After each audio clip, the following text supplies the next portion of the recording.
Digital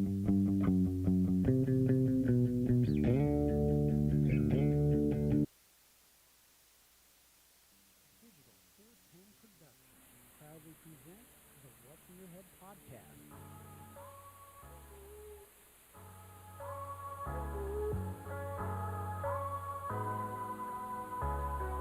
Digitized live from the ACT Computer Studios in Cape Coral, Florida, it's the What's in Your Head podcast with your hosts Gordon and Don Abernathy. What's up, OG5? Coming to you live on a Monday at the Lee County Civic Center where the admission's not free. What's going on, Gordon? I don't know. I'm looking at myself and I look like a kid cut me out of a magazine and posted me on a background. Yeah, you're But you're like an early 1990s hostage footage. We're getting all highfalutin. Or here. Underground Magazine. We did push the Underground Magazine front. Yeah, the Underground magazine was like the Twitter of the 90s. Everybody was trying to start one. They're all black and white. Kinko's made a killing off. Remember the days of Kinko's? Bill from the Unsupervised Podcast joined us down in the bottom square on this week's episode of the Not So Hollywood Squares. What's going on, Bill from the Unsupervised What's going Podcast? on, guys? How's everyone? Good. Hey, can you raise your mic up on your end a little bit? Yes, sir. Because you and Gordon are coming in through the same channel, so I can't adjust it or I'll adjust him. Bill's background Yeah. looks like a poor, looks more like the old, remember the public access TV shows back in the day? Oh, look, hold on. Shit, I just peeled back the curtain. God damn it. We're looking behind the Don't scenes. tell anybody. Technology. We are progressing. Can you hear me okay now? Yeah, Oh, you, yeah. you can go a little bit louder if you want to, but other than that, you're straight. You guys remember that? I know Gordon did. In Columbus, we had a huge public access channel, and we had like this guy who's like a goth guy. He must look like What the fuck was his name? Damon Zex. Damon Zex. Oh my God! And I could have swore it was somebody I went to school with Well- in fucking Hamilton, but it wasn't. Public access for you young kids is like the podcast of the 1990s because since it was quote unquote public access, the FCC guidelines didn't matter. And so these cats would rent time on there and they'd go on there and they'd say dick, shit, fuck, cunt, motherfucker, and tits, just like you can't say from the George Carlin 7 rules that you can't say on the TV. Which, by those are real. When I worked in radio, I actually had to sign a contract, and every one of those words from that George Carlin bit was on there saying that I would not say any of those words on the air. So believe it or not, that is 100% true. But back to the point. Yeah, Damon Zex. Funny thing is shortly after I graduated high school, somebody I went to school with became his sidekick girl on that show. But yeah, Bill, just to put this guy in into reference, if you will, he looked like Charlie Chaplin with a heroin addiction, and Oh, wow. but gothed out. Charlie Chaplin meets the Crow. Hey, listen, I do love me some of the Crow, so... By the way, there is a best of Damon Zex on Amazon for sale. And what's that going for right now? It is going for $17.49. And is that DVD or VHS? It looks like it is actually DVD. It's DVD, but it's going to be converted from VHS because all that shit was was- put on the air in the 90s, and so it's going to be 500 lines of resolution.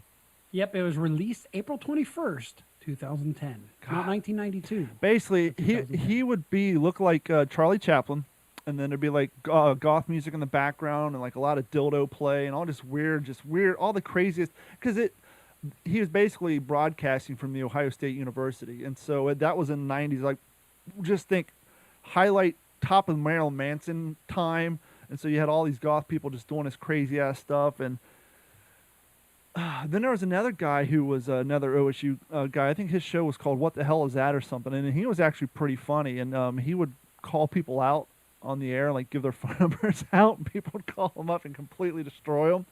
But yeah, Trolling before there was internet trolling, huh? the good old days of the public access radio station or TV station. Those were the days, man. But now everybody's podcasting, and I think Bill and I talked about this last time before COVID-19. He and I were doing this, and a lot of the other podcasters were doing this, and now the media and the rest of the world's doing this because of social distancing, and they're sucking up their bandwidth, and now they're all playing our game. How does it feel, suckers? So what's been How going on does with it you feel? guys down at the Unsupervised Podcast? You guys have been going at it. You guys have been grinding, getting stuff done, man. Yeah, it's we did a lot of the not in-person podcasts, which doesn't necessarily work for us. And then once everything kind of calmed down a little bit, we got back together, which was cool. And then last week, goddamn Junior had to go get tested for corona.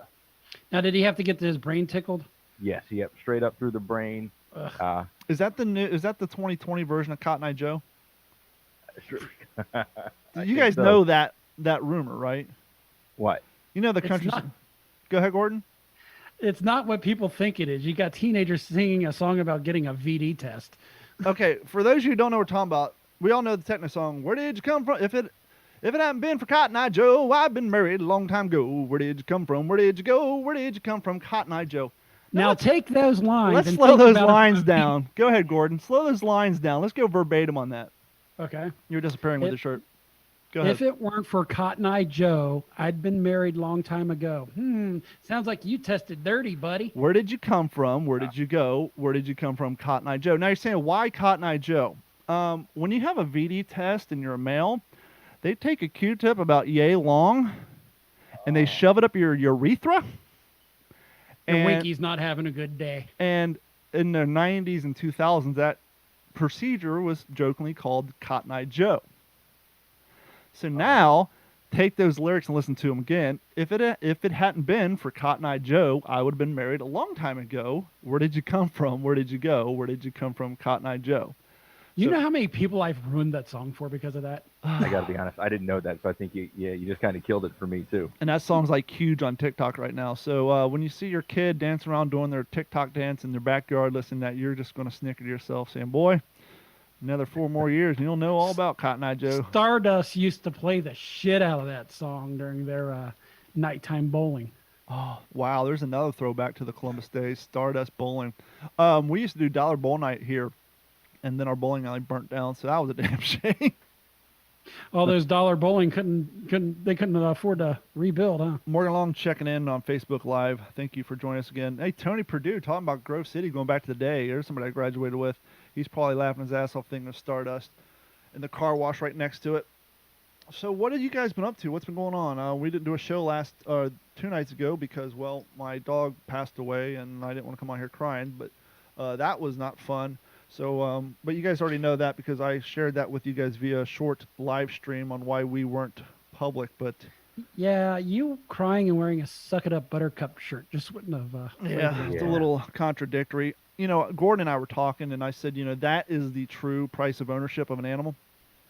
It's not the years of buying food and all that. It's the going through that process and being responsible and taking your dog to the vet and experiencing that tragedy. That itself is the true price of ownership.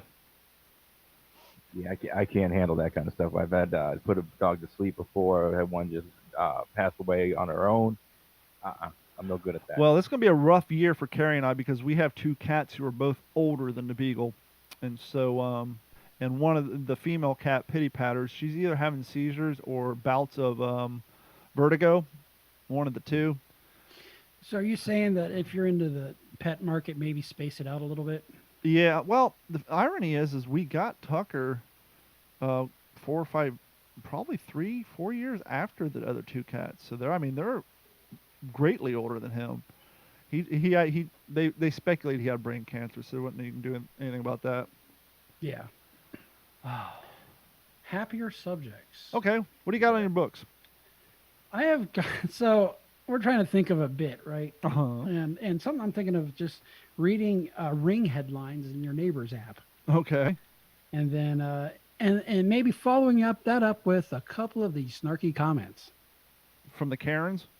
for the Karens, the Darrens, the whatever. So I've got a funny one, and it just is soil thief strikes again. That bastard. The same old man that stole my soil last month, I even put it behind the chair so I could use them today on my day off, stole my soil. Now, I'm going to assume this is like the bagged soil with the little white balls of styrofoam and the fertilizer in it. If that's the case, It why is. wouldn't you put it in your garage? That's, well, I mean, one of the neighbors said, that's my dad. fool me once, shame on you. Fool me twice, I will never be fooled again. Is that what Joe Biden said? Now, who was that? Yeah, it was one of them. Anyhow. Yeah, and then, No, I think it was George Bush. Fool me once, shame on you. Fool me twice, I'll never be fooled. I don't know.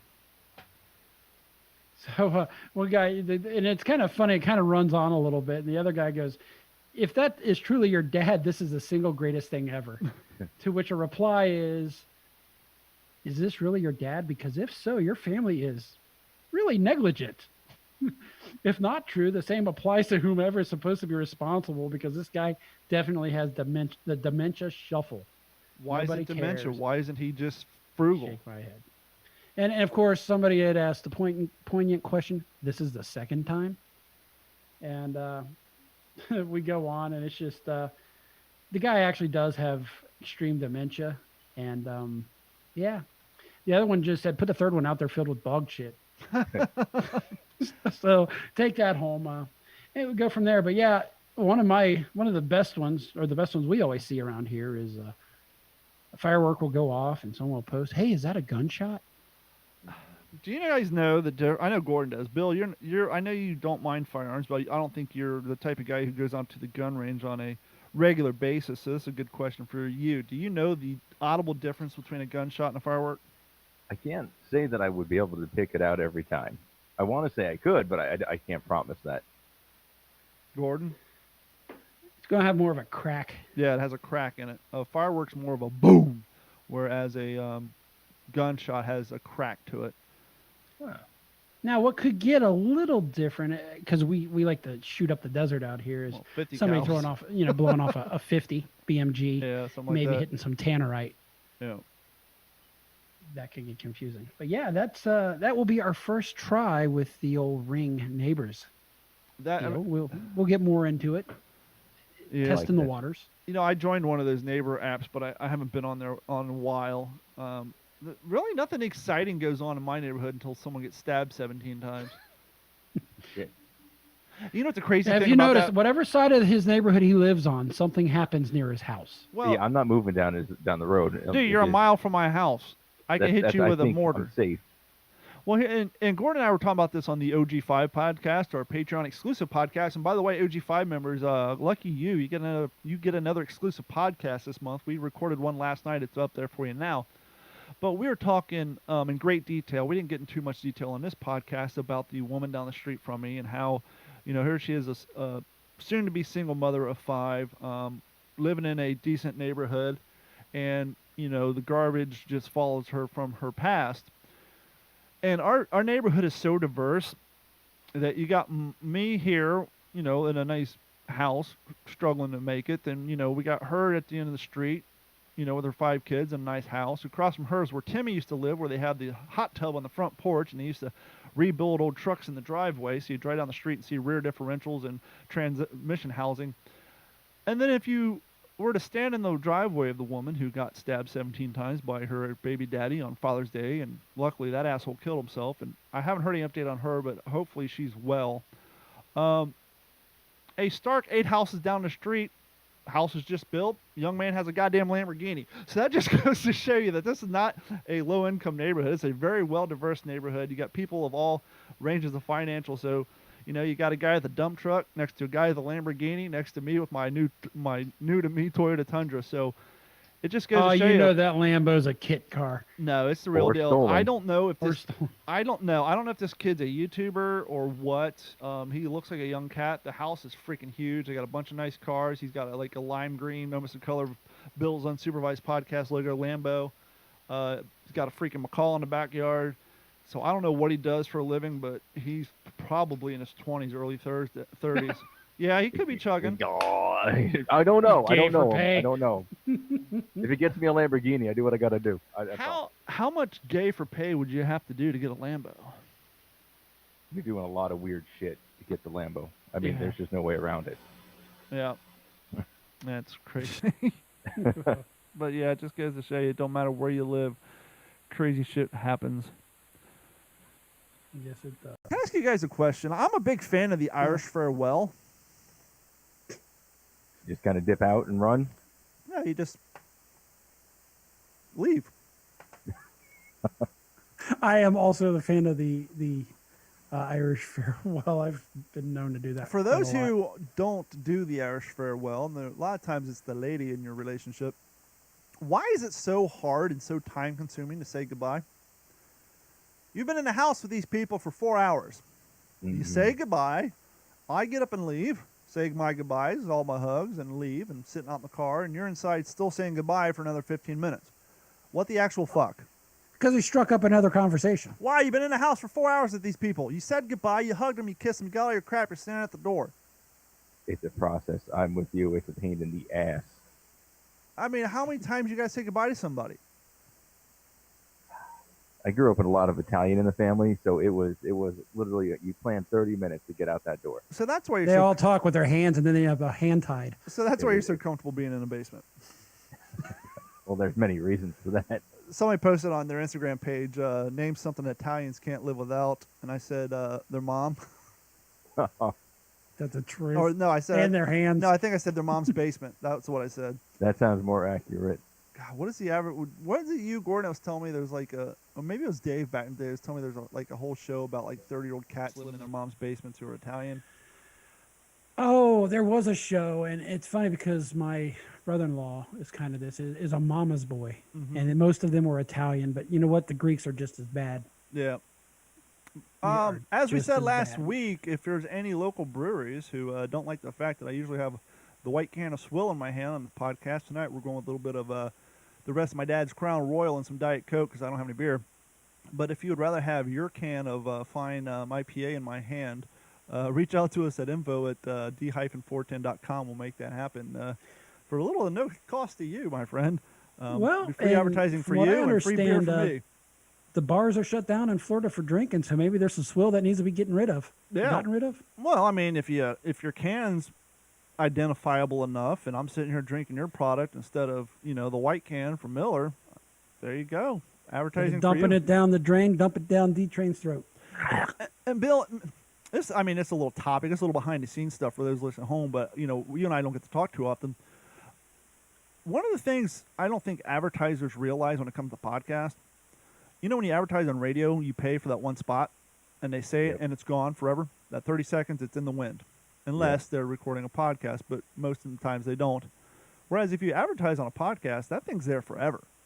Yep, it's And not you days. know as well as I do, when you're looking at your monthly stats, there's hundreds of people listening to past episodes. I Yep, mean, it's always floating out there. yeah, so you could buy advertisement on Supervised Podcast or on the What's in Your Head podcast, and it could be for super cheap. And once we say it, yeah, it's on one episode, but that episode gets listened to multiple times every month, and so it's there for in perpetuity.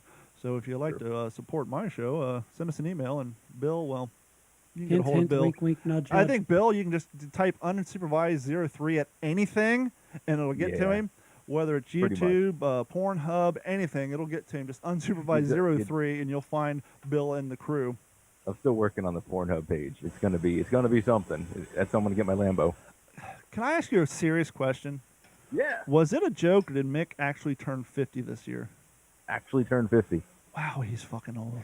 Thank Yeah. God I feel younger by 4 years. He turned Oh, 50. speaking of which, He's holding on to that heavy metal lifestyle. We thought Dave was bad, but come on. Mick is committed. He loves his metal. D-Train's shit in a bucket. another year older.